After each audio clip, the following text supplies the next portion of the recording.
Salut les amis, salut tout le monde et bienvenue encore une fois de plus sur votre chaîne d'information préférée, Info en Afrique. Pour vous qui êtes nouveaux sur notre chaîne, n'oubliez surtout pas de vous abonner maintenant, cliquez sur la cloche de notification, partagez la vidéo en max dans le but de ne pas rater nos prochaines informations.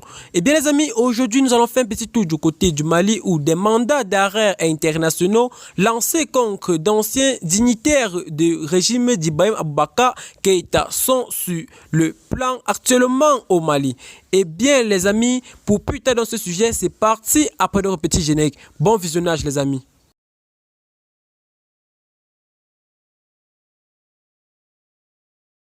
Des mandats d'arrêt internationaux contre d'anciens dignitaires du régime d'Ibrahim Boubacar Keïta seraient-ils dans les tuyaux au palais Koulouba? L'information est devenue virale dans les chaumières de Bamako, même si les autorités de la transition n'ont pas toujours diffusé un communiqué officiel. Retard à l'allumage ou secret ébruité. L'étau se serre autour d'anciens gros pontes de la République avec l'émission de mandats d'arrêt internationaux par les autorités maliennes de la transition. Il s'agit d'ex-ministres Tiaman Hubert Koulibaly, Boubou Cissé, Babali Ba. L'information qui n'a aucun cachet officiel est devenue virale dans les chaumières de Bamako, capitale malienne. Ces mandats d'arrêt contre ces anciens dignitaires seraient liés à l'affaire dite des détournements de l'achat d'équipements militaires. Confidentiel Afrique ne détient pas de documents officiels pour l'instant signés des mains des autorités du régime actuel. La mise en cause aussi n'ont toutefois pas réagi et accordé une importance à ces mandats d'arrêt qui viseraient de hautes personnalités qui ont exercé des responsabilités ministérielles dans un passé récent.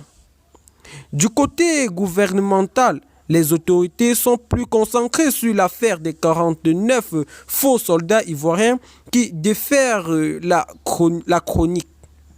Présentés comme des mercenaires par la junte militaire au pouvoir, ces soldats, envoyés par des offensives obscures pour déstabiliser le régime d'Assimi Goïta, devraient être jugés pour organiser et déstabilisation, devraient être jugés autant pour moi pour organisation et déstabilisation planifiée à caractère terroriste contre un État souverain.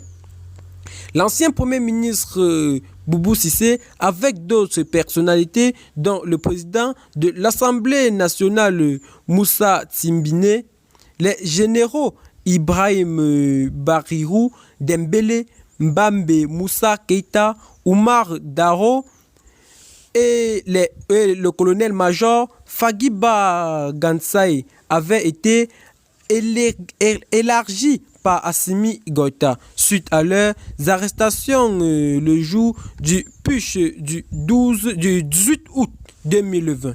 Et bien les amis, c'est dans ce pas que nous allons nous séparer pour signer une petite partie d'informations. Si vous avez aimé la vidéo, n'oubliez surtout pas de la partager au max et de cliquer sur le petit bouton rouge situé juste en bas de votre petit écran afin de ne pas rater notre prochaine information. Bye bye, à très bientôt pour de nouvelles vidéos.